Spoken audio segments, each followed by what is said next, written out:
sa gilid pero di magpapakulong. Pwede mong buksan, gawin mo ang gusto mo, walang tinatago, ilabas mo ang laman nito. May mga salitang may apoy sa dila, pero sa likod may pilit na naisama. Sabi ni Madam, hawak niya ang tinig, kaya tuloy ang laban kahit mainit.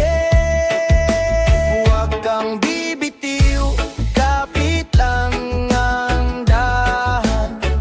Kung may gulo man, panindigan ang laban. Huwag mong bibitawan, kapit lang dahan-dahan. Kahit anong mangyari, panindigan ang laban. Huwag ninyong bitawan ang kahon ng katotohanan. Sa gitna ng gulo, matibay ang paninindigan. Sino ba ako para pigilan ito? Kung agos na ng sistema ang umuusad dito, parang eksena sa pelikula, ramdam ang bigat sa bawat salita.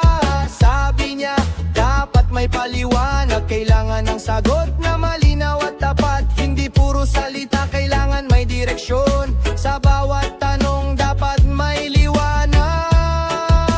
Huwag kang bibitiw, kapit lang dahan-dahan. Kung may gulo man, panindigan ang laban.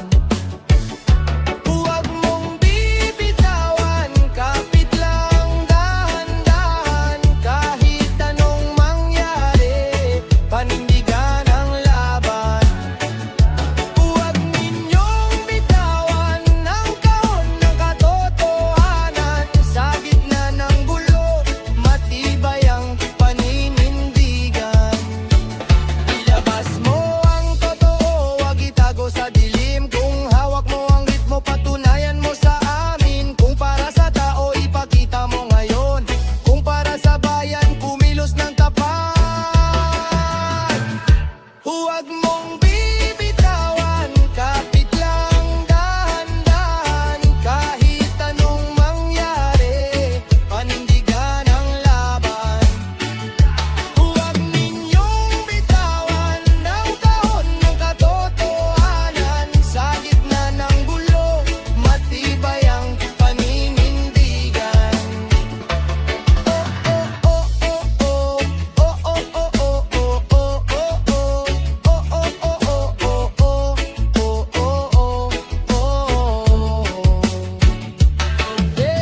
Dahan lang, Marwin G na pakiramdam. Walang iwanan, hawak ang laban hanggang katapusan.